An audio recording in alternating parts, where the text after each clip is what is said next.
My involvement started when I was at the University of Florida. I became the president of the Filipino Student Association. And then years after I graduated from college, I had a chance to go back and talk to the University of Florida Filipino Student Association as a guest speaker. And then I realized we had grown in probably 10, 15, 20 years from 25 students to over 125 students. And now there are 300 students that are involved in the Filipino Student Association. And then I found out that there are Filipino student associations all over, at state universities in the state of Florida. And so I was very touched that, Filipino students are really wanting to learn about their culture and really to retain a lot of the cultures and customs. They're learning the dances, they're learning how to cook, they are doing kuya ading, and it really touches me that they're being able to do that.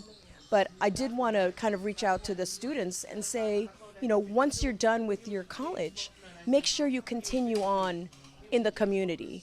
I formed an organization in Jacksonville called Jax Filipinos to bridge the gap. So that way our younger Filipinos will have opportunities to serve in the community. And service in the community could be, within our Filipino community to help our senior citizens, or it could be as outreach to let other people know about our culture, about our customs, about our food, about our dances.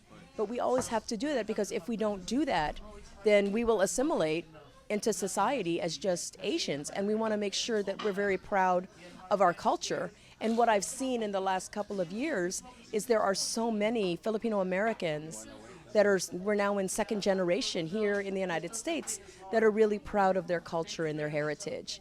And I see so much of that, but we need to definitely continue and find ways to continue to connect with each other and just to learn as much as you can. I wasn't taught Tagalog, but I'm learning. But, look for ways that you can learn the language or invent the ways.